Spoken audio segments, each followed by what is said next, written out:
Welcome to the committee of conference hosted by the House Environment Committee of S.325. I think since it's a new configuration of members, we should just introduce ourselves. Want to start?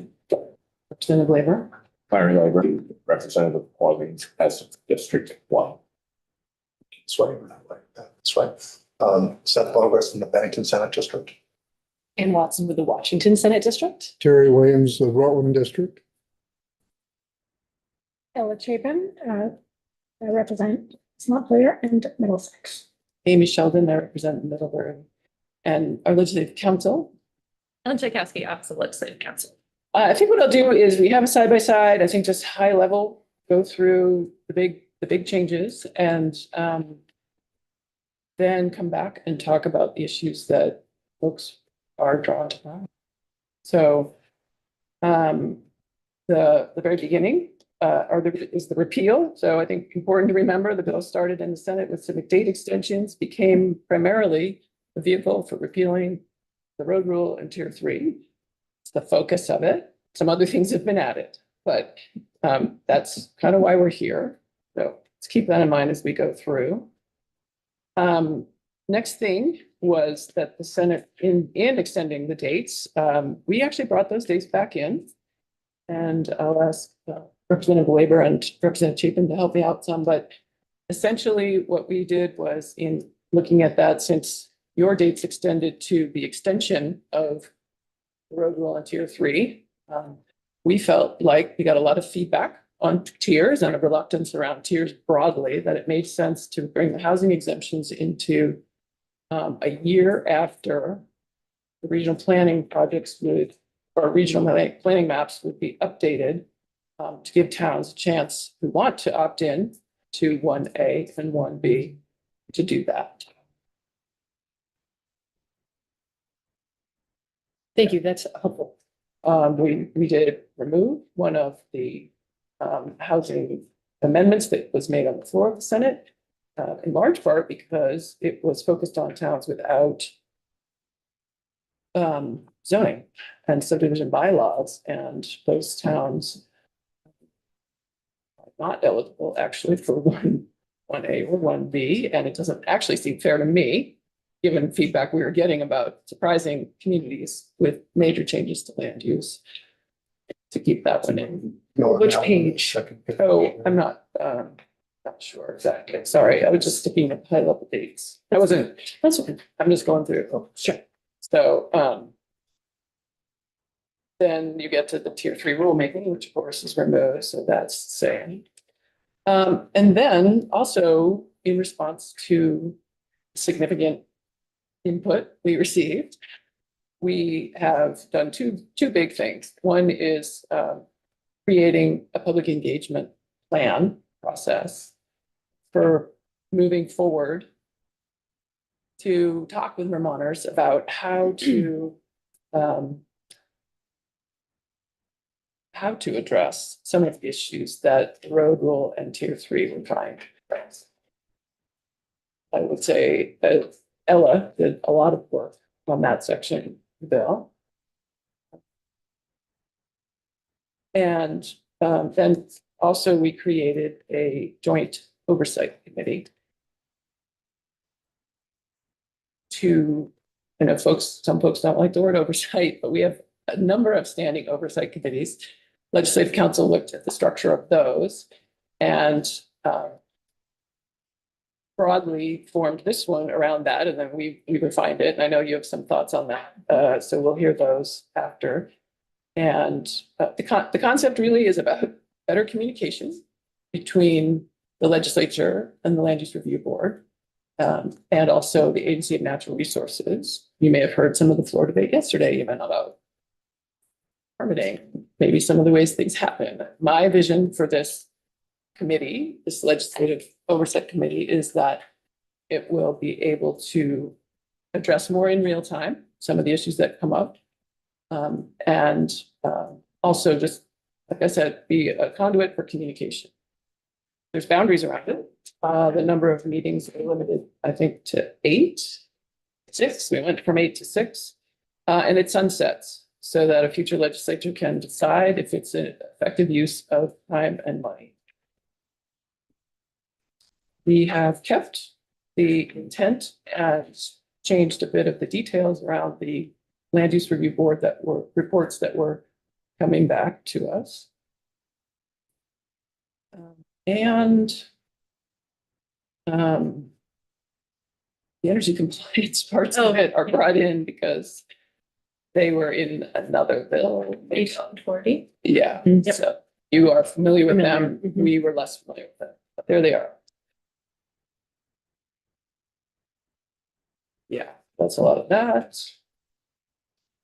And then, yeah, the rest were what I would deem technical cleanup language from the transition that we are going through with regional planning primarily. And let's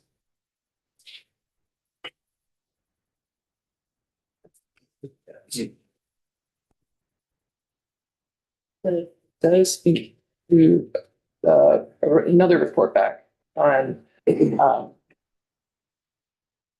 review of the housing. So another piece of the housing exemptions for me is having a pause or just the reporting back so that we can find out what kind of housing is being built and where and for whom. And is it really getting at this need that we have for housing? Is it meeting the needs of Vermonters? So that's another reason for the dates coming in, but the report is actually due in 2027. So a future legislature will have time to decide if the housing exemptions are actually helping to address the gap in housing that we need.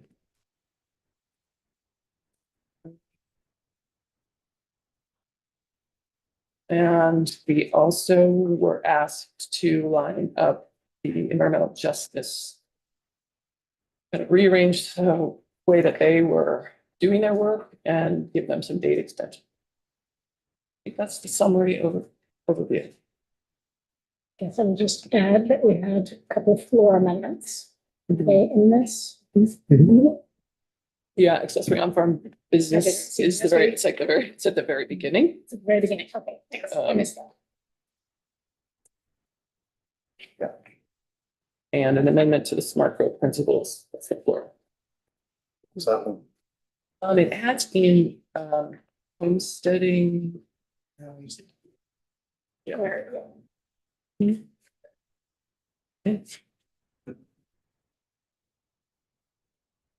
Great. Yeah. So. Super. Yeah. Thank you. That is super helpful, especially as we go back to talk to the Senate about the changes that were made. So that's great. Did you have a next step in mind or? I'd love to hear back from you. I know you've had time with it. So I, having looked at the side by side quite a bit, I have some suggestions. I have some thoughts to share. I've asked Legislative Council to put it together in a draft. So I do have something that we could look at that would outline some of the things that I would love to propose to counter change, I suppose. Would now be the appropriate time to do that? Yes. Okay. Unless others have other things you'd like to share. I just wanted to flag quickly, the two floor amendments that were in the House version are on page 3 and then 26, the Houses, in the Houses column.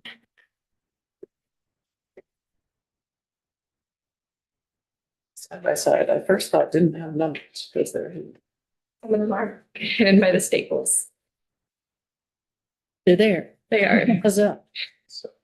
Okay, so I'm going to attempt to walk through some of this. I may have some other questions later, but for now, would love to use this to look at some possibilities. So this is drafted as, I suppose, further change proposals, instances of amendment.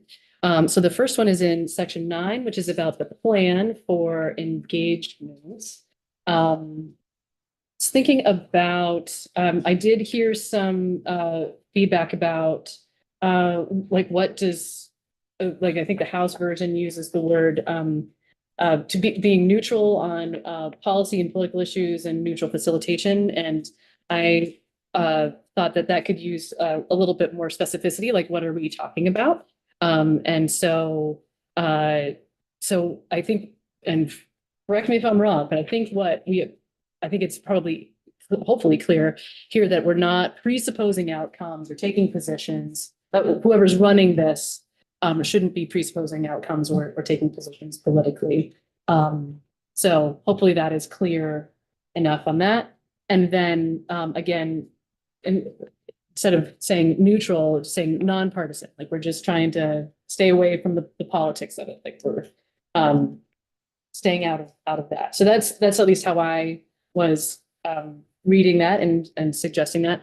Then further down, under, by the way, on the side by side, I'm on page 10, but, further down, it says, the risks of losing working lands, both agriculture and forest land. I think this is great. I love that this is included in here. But I would also add, in addition to wanting to know about the, these are kinds of lands that are at risk, and these are at high risk, and these are at low risk. Like, I actually want to know, what are the drivers of that loss or that potential loss? And so would love to be able to dig a little bit deeper and to get, under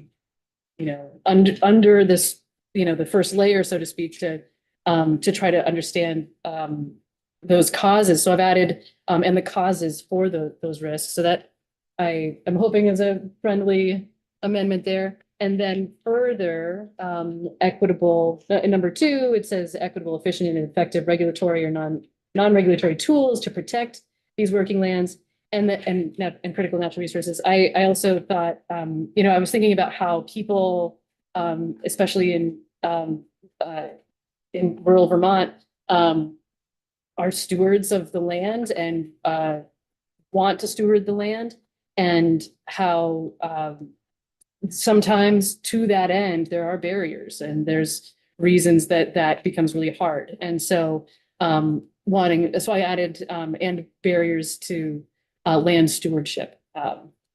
So just thinking about what gets in the way for people when they are trying to do their best to steward their land. So that's another change. Again, by the way, I'm offering all of this in the spirit of, like, if you don't like it, like, happy to talk about it. And it's also easier to strike than add. But anyway, so that's second instance of amendment. Third one, kind of cruising. Okay. Cruising's good. Cruising faster, even. No, okay, all right. Okay. So the next, the third instance of amendment here I've got is in relation to the oversight committee. So I think this is, that's on page 11. So there we are. Okay. I feel like this is my own fault. At one point I did say, like, oh yeah, 2 is probably fine. I have come to understand that it should be the same for the House and the I just Senate. want you to show up. No, that's fair. That's fair. I agree. And I You gotta just show want up. to say that it was offered in acknowledgement of the fact that there are 30 senators asked to do the same amount of committee work broadly as the House. It was not to be construed as a slight on the Senate. Happy to have you there. I just want you to show up. Yeah, that's Because I know you're busier than we are. in any case, so moves from 2 members of the Senate to 3, and that working backwards means that there's got to be 6 members in total. And then therefore also the fourth instance of amendment is that the quorum now is 4 instead of 3. So there's a set of changes associated with that. On that one, and then 5th, okay. 5th instance of amendment. Oh, okay. One of the, this is in the duties part of this. Again, this may actually be captured in the language that you have, but one of the things that that's a theme that seemed to come up was about the interpretation of the statute. And so, maybe that is implied in the implementation of statutes, but I thought it would be just as well to call it out. As that the oversight committee would also potentially be involved in helping to interpret the statutes, like what did we mean when we said these things? So calls that out specifically. Sixth, So it says regarding implementation and interpretation. yes, yes. Nitpick. Probably better to have interpretation before implementation. Oh. So it's Open to open. That's like- Okay. Okay, I'm gonna keep going. Sixth, there was, as I understand, it was a floor amendment to add to the. Principles. Thank you, the smart growth principles. So let me just catch up. 26. 26. Trying to navigate both documents at the same time. Okay, 26. So there was an amendment to serves to strengthen agriculture and forest industries, and then the amendment was to including homesteading, small scale agriculture and forestry, supporting housing while minimizing conflicts, etc. I am fine with all of that. I think the thing that I was like having just some dissonance about like and supporting housing, but like this bullet point was about ag and forestry, and so I just needed that to relate back to ag and forestry, not like and housing sort of separately as a standalone thing. Like that was, I needed it to connect, and so Or lowering healthcare costs. yeah, right, like and do something Want to be else. connected. Yeah. Yeah, so I'm suggesting that we add and supporting on farm and farm worker housing. So that's a possibility there. Seventh, I think this is a technical amendment. Because in the Community Investment Board's report, which was on our side by side is on page 30. We're just missing a verb, like an action. So in section 20, under number 1, summary of the community investment program's activities. And then it says including designations, steps, or other actions. I was like, designations and steps are not actions. So just clarifying this, which municipalities received designation or new step. So hopefully that is not particularly big deal. Eighth is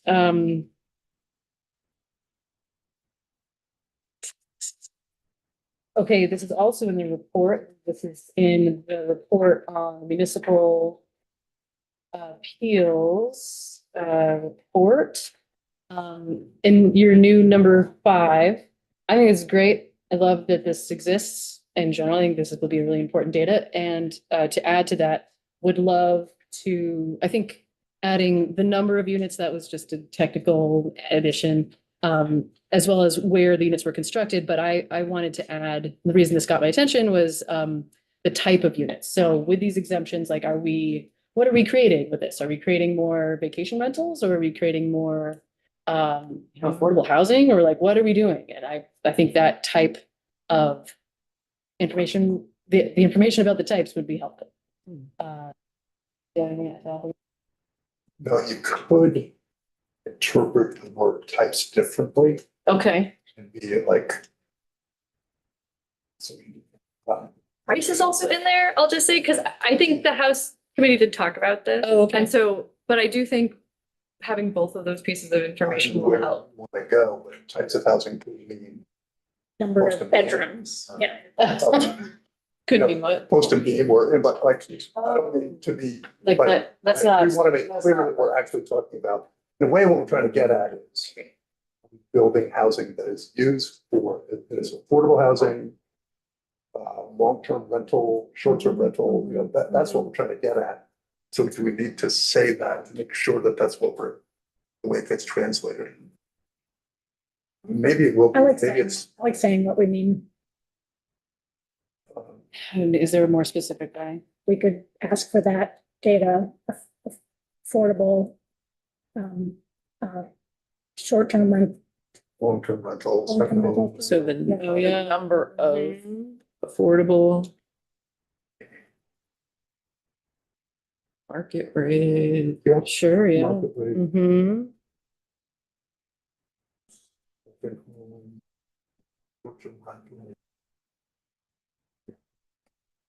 Sorry. Okay. Long-term rental, I can think of those five. Oh, we also want to know if it's single family or multi. Oh, yeah, Yeah, okay. yeah. Hmm.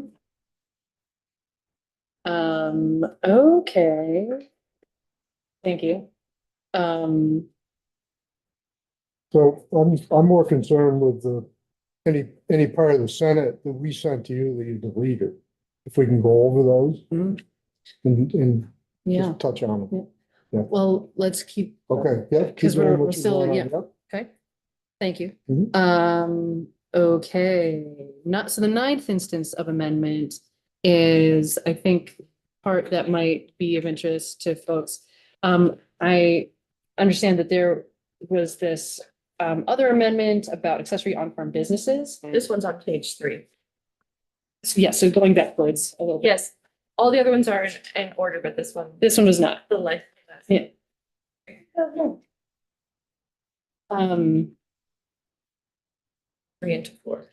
yes, so I guess so about this accessory on-farm business piece, I am very sympathetic, and I'd actually hoped to have some conversation over the summer about this specifically. But here we are, we have this potential change here. As with so many floor amendments, I think it's often the case where, you know, there's often like more work that could be done to look at that. And it is kind of a thorny topic. Again, as I understand it, there is another report due back to the legislature about accessory on-farm businesses, which I think is due back in November, which is so delightfully soon. So, but and I say that because that means that we might have some fodder for, you know, legislation next year. But I'm interested in keeping the spirit of this and wanting to preserve the kinds of activities that I think we want to allow to happen, but be reasonable about, like, or I guess I would say be conscious of the fact that anytime you're making an exemption, that abuse could happen. And so, you know, I guess I think of the situation where, like, I mean, I've heard from a lot of farms that are like, this would be helpful to me. And like, that's like, okay, I want to help you. But I think about the situations where, like, you have what's really a hotel, but they don't want to go through Act 250. And so they, you know, or you see what I'm saying? Like they just also have some like a goat or something, you know what I mean? And then as a result, don't have to get an Act 250 permit. But I want to honor farms that are farms and are trying to do this. And so anyway, that's the spirit in which I'm offering this. And so it starts with a sunset to that this language would stay in place until July 1st of 2027. And open about that, that in my mind, having a sunset just means that forces the conversation to happen next year. And that's I would say is a welcome conversation. But open to, you know, suggestions about that. And then that you don't need a permit. Okay, unless than one, if less than one parcel of land or 1 acre of land is physically altered, and the types of events include concerts, farm stays with fewer than 5 dwelling units. And then to qualify this exemption of the business cannot have noise greater than 70 decibels at property boundaries and continue past 10 p.m. And then just to finish out this language here, for the purposes of the subsection, to feature agricultural practices or qualifying products means host farms agricultural practices or its qualifying products are a substantial component of any event that the business hosts. And this language came from a bill that was already in process in 2024. I believe it was H128. So that language was a little bit different, but that's where this language comes from. And again, it's a place to start. I did look up 70 decibels, that is a roughly the amount, that's like the hum of a washing machine. Just for reference. Yeah, and just thinking about like, yeah. Washing machine. That's a good question. I don't know. Or I think it might have also said like a dishwasher. Take that for what it's worth. Everybody's washing machines are different. Can you summarize you wanna add this That's in my more proposal. detail Yeah. for the same amount of time with sunset. Yeah, well, and thinking about this as like a place to start, like putting some guardrails around the exemption. And, you know, especially if you're gonna make an exemption, like let's make it not you know, annoying to the neighbors in that, you know, with noise particularly, but open to discussion on this and again, anticipating that we would need to have more conversation next year. Would, like I said, would welcome that. So again, this is a place to start. Happy to have more thoughts, disagreement. Thank you for doing this. Yes. Hopefully, this is the thing I like to do. Right. Okay, so I mean, I guess I have a couple questions on that. We spent a fair amount of time with acres physically altered on a different section. Oh, okay. And I guess, Ellen, I need you to remind me what this, so is this actual movement of dirt? Yes. Total of acre? Yes. And fewer than 5 dwelling units would. Who interprets this statute if it's an exemption? There could be enforcement challenges to it that would be brought to the land use review board. These changes are being only made to the Act 250 statute, not the municipal zoning statute. So there will be a distinction between the requirements for those two things. So it would be the land use review board in response to complaints that may occur. But a landowner would need to interpret this in order to move forward without getting a permit. So they also could ask the board or the district coordinator for a JO based on this. Also, reading this language, not yours, but the way it passed, talks about the construction of improvements. It never actually talks about whether you can actually do the uses. Well, that's because the general jurisdictional triggers of Act 250 are tied to construction. And events themselves may not trigger Act 250. The things that trigger Act 250 generally are construction.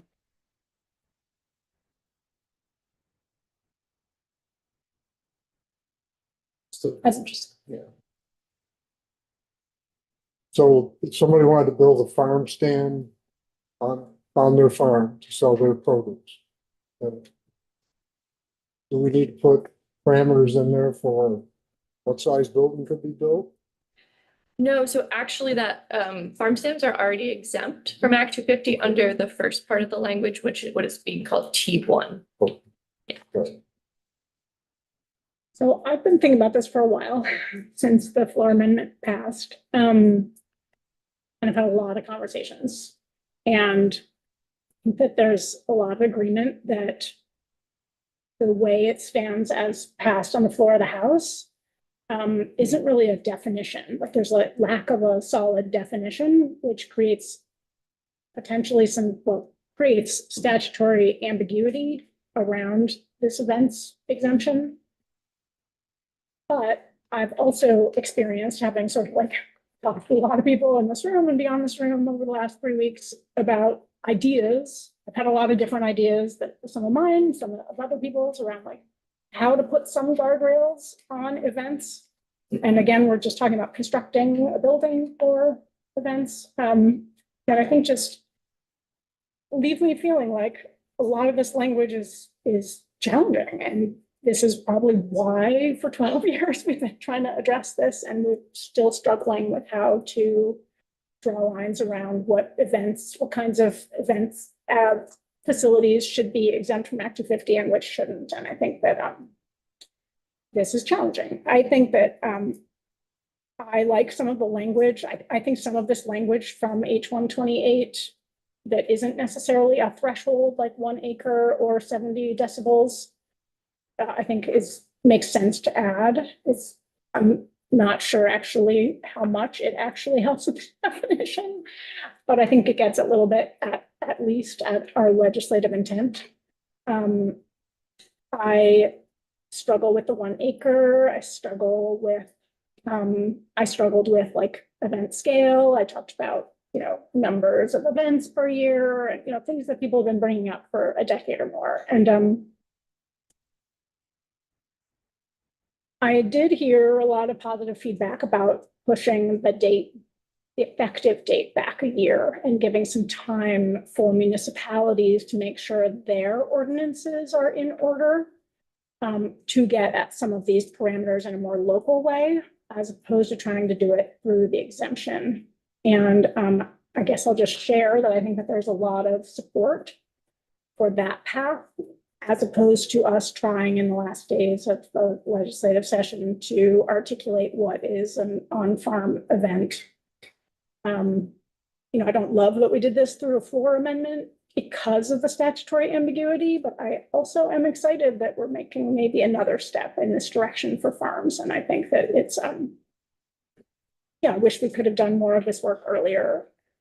And for various reasons, there's been other big priorities. So I guess I just want to say, I think I like the idea of putting some parameters on this and maybe either doing a sunset or pushing the date out. But right now I'm sort of settling on I don't think the 1 acre or the, I don't know, I feel less concerned about noise and time, particularly the 1 acre, I think feels like an arbitrary thing that's going to be really limiting and on farms. And we could get into like whether it includes parking or not, but like that's the problem. So with some of is it. there any rulemaking requirement? Which agency is responsible for rulemaking?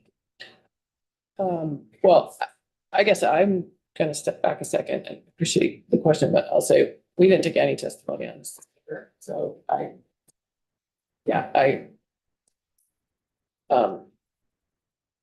not sure, but for me, I'm uncomfortable with it because my head is not in it. I've had years in this body where my head was fully into this conversation.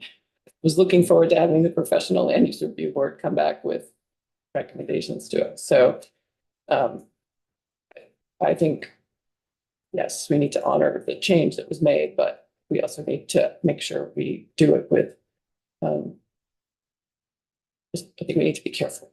And then as far as who does rulemaking for an exemption, there would be no rulemaking. Like there's no rulemaking. Rulemaking is one avenue that could have been in the report back to us in November 15th. That could address the nuance of this, which is real. That's why, and I'll say it's been an evolving conversation and things have gotten, I think it's improved, but it is still outstanding. I think about living better getting built and the neighbors. It's until 2 a.m. and God knows, and that all you have to do is, I don't know, like source one card and qualify. Came from the garden. I think it's a little scary even for a short duration of what could happen. And I really am, like everybody in this room, I'm really sympathetic and true on farm businesses. I'm for it, but not completely. Frankly, the way this is written, you can drive a bulldozer through it. you can do anything you want. And just with a little tiny bit of pretending that has some connection to agriculture. And you can have an entirely second business that's unpermitted and imposes a lot on neighbors.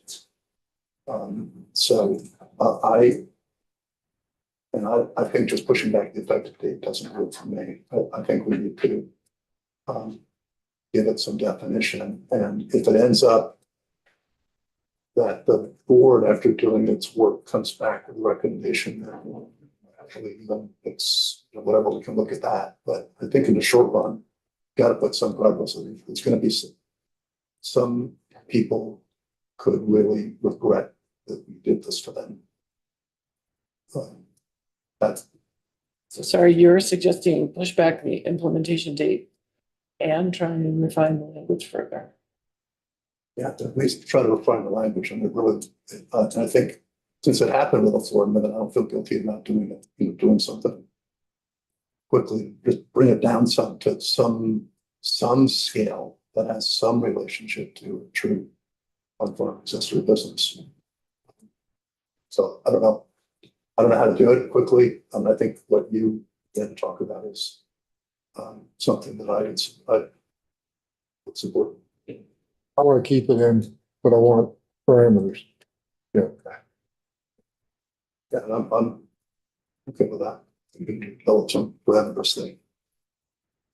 Well, this is why we're here. I don't know what the parameters would be. I think, Ellen, the way the existing statute was, how was it limiting on-farm business? So currently in statute, if you look at the language that's at the bottom of page 4 into page 5, there's 3 sentences in the exemption for under The impasse version of the bill? No, Or in in the amendment, okay, thanks. Yeah, so for Act 250 purposes, there is an exemption, and that exemption has 3 different sentences to address 3 categories of accessory on-farm business. There are 2 categories, but for purposes of the exemption, they've been broken into 3. So I put them into their own subdivision so it's easier to see. So T1, this is an exemption for the construction of improvements for the sale or the storage or sale of farm products, and the other enumerated products, which are baked goods and merchandise. And so this is sort of classically a farm stand. Those historically have already been exempt under Act 250 because they're also part of the definition of farming. Storage and sale is part of the definition of farming. The second sentence is the value added step. And so accessory on-farm businesses also include a business for the preparation or processing of the qualifying products. But this has a further requirement, which is that provided that more than 50% of the total annual sales of the prepared or qualifying product come from product produced on the farm where the business is located. And so this is another aspect that was discussed quite a bit about it requires at least 50% come from the products from that farm itself. And the unit there has been debated before. It's currently in statute annual sale, although other dollar numbers or weight have been considered previously. And then the third sentence says that currently there is no exemption for the events category of accessory on-farm business. And as I mentioned, some of them are already not under Act 250 jurisdiction because holding an event itself does not necessarily trigger Act 250. It's when there's construction that triggers it. So construction of improvements for an event for an accessory on-farm business currently may trigger an Act 250 permit. So every municipality could have a different, if they had an ordinance, they would have to set a. So currently, there is a separate statute for municipal zoning related to accessory on-farm business treatment. It currently says that a business that qualifies as an accessory on-farm business, the municipality can't zone out. They have to allow them. They do have site plan review authority, which is just the basic traffic signage, lighting, screening. But they can't prohibit in their zoning accessory on-farm businesses. And towns that don't have any zoning would have no. No site currently, yeah. And under Act 250, if they were applying for something like a building to do weddings or have concerts, the district commission would look at things like, then they would look at things like noise and frequency and Yes. some of those things that others would be. But under this, there's just nothing. There would be no review, yes. There may be some at the town level, but not in the Act 250 process, because it wouldn't be there. And not if it's a definition of accessory on farm business, it would just be limited to those site Right. things that you just listed. Yes, and so site plan review is only a limited number of things. It does not cover noise. But at the municipal level. Correct. So that's a reason to leave these two parameters in the exemption that do address noise. Can you talk about what scale construction would trigger an Act 250 permit? Now, Sure, so there are 10 jurisdictional triggers under Act 250 or 11, depending on how we move forward, but the classic ones are for commercial or industrial purposes in a 1 acre town, a town without zoning, construction on a parcel that is more than 1 acre. In a 10 acre town, a town with zoning, it's construction for the commercial or industrial purpose on a parcel that is 10 or more acres. And so that is the default currently. And here we are talking about farms. So farms under farming under 2,500 feet in elevation is exempt from Act 250. And there are provisions in statute that identify that if a commercial development is going to happen on a site otherwise used for farming purposes, Act 250 attaches only to the portion of the parcel for that development. But the whole parcel size is what triggers Act 250 in those circumstances.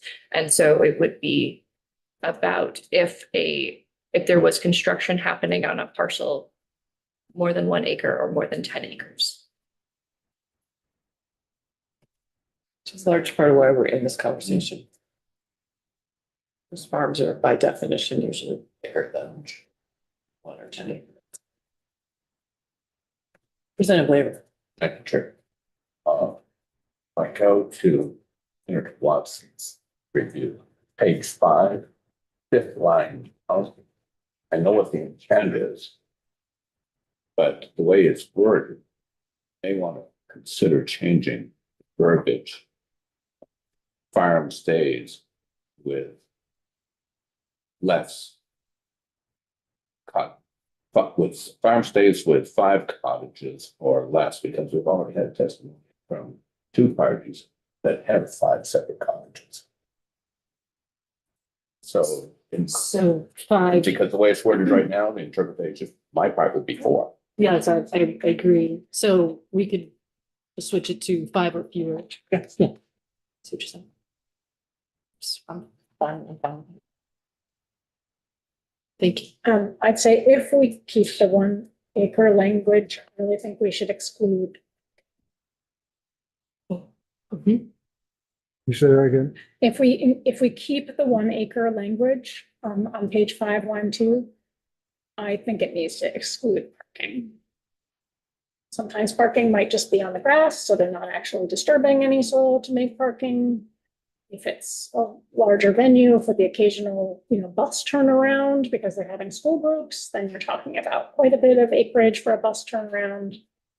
I would just say, I think that that's just such an anomaly from project to project and farm to farm that I would exclude it. But I know that's a departure from that language. Yeah.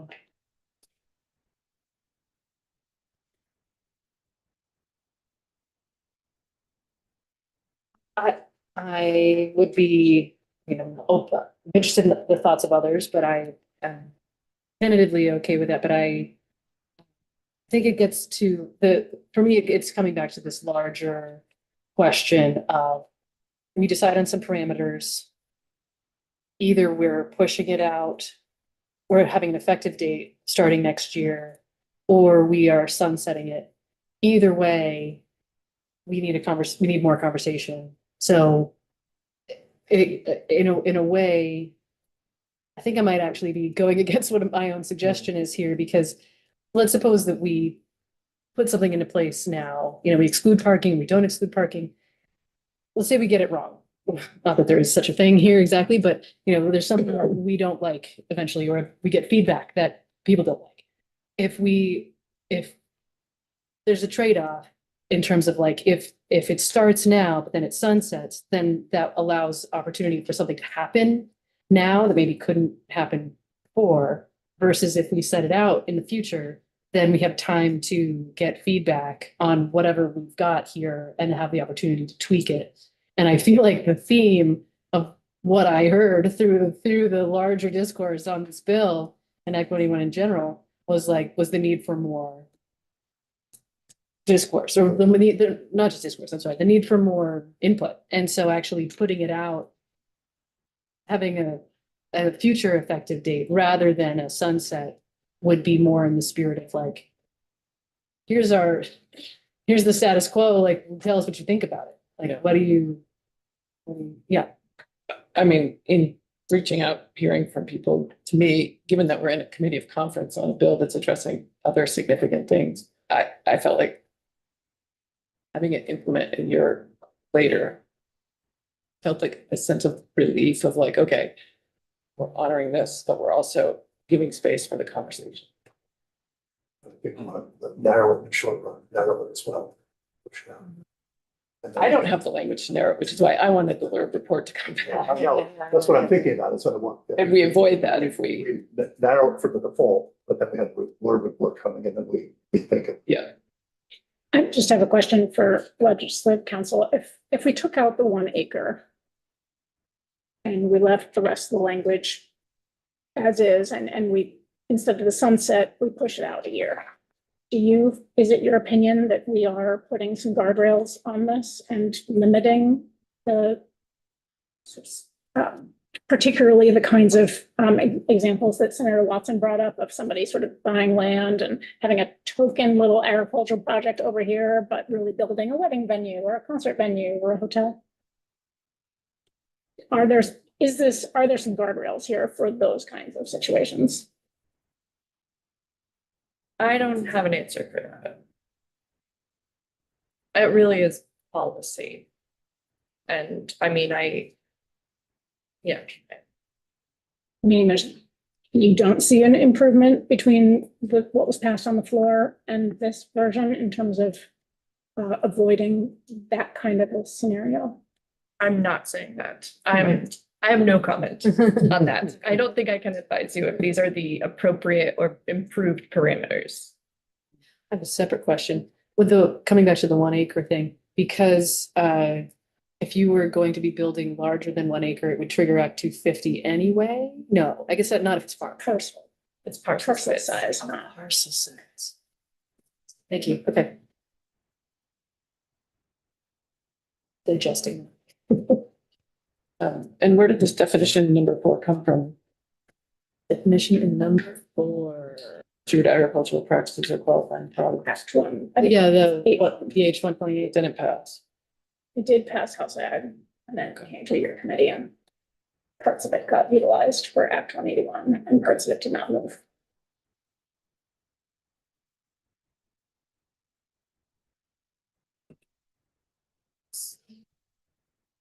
Take all of this and put it into a draft.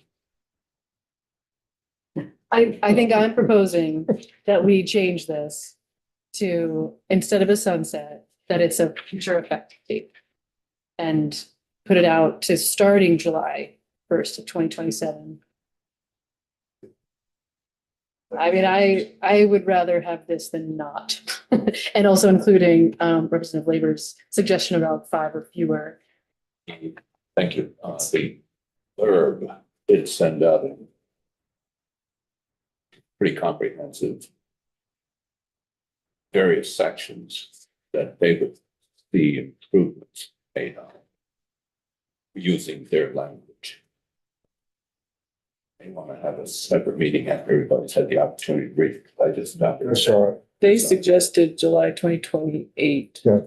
Oh, 2 years out. Oof. Probably more realistic, but That was in relationship to them doing rulemaking on this. Oh. And I So personally, I have a question. I think there's some farm businesses are actually doing this already. So we're potentially putting a restriction on what people have already been doing. And I like sunsets because if you, what do you do if you don't have any complaints? So people just do what they do and nobody makes a complaint. The sunset makes you go back and revisit that. Well, I guess Oh. some of these things are being litigated now. But, So there's already some conflicts. Oh, yeah. Folks are Yeah. trying to. Yeah, so, yeah. Yeah. one of the big reasons that I heard articulated to do, to not do a sunset, but to give it a year is really because we have 60 to 100 municipalities who don't have ordinances now for events. And it gives time for the RPCs or VLCT to support municipalities in preparing for this level of change, because again, even if we put a 1 acre limit on this, a 1 acre can hold quite a big Yeah. venue. And under Act 181, depending on what you use for a parking lot, that could trigger impervious surface. You know, sure, there's other permits that would be needed. Not under Access 50. Not Act No, 181. Yeah, so, yeah, you mean stormwater, or Right. there's other things. So I guess I just would say that I think that if we, I don't know what I was saying. I guess I'm just trying to say, I think that there's a number of goals that are achieved by putting an effective date out a year. That support municipalities, give us time to think a little bit more and get the LURPS report. I actually like going with what the LURB said, gives you another year. Oh. And then, you know, gets away from the sunset. Gives us time. We need to do a little logistics with you. I assume you're going to another committee call. When are you available again? 6 tonight. Okay, we may need to reconvene. I need a 6. Although we meet tomorrow morning. God, Elkhorn.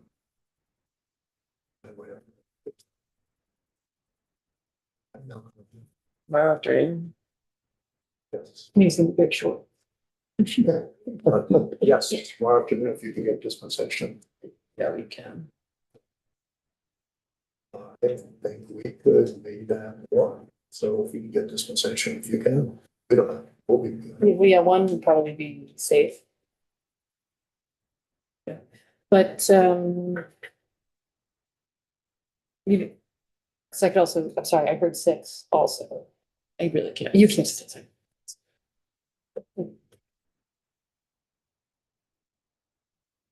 Okay.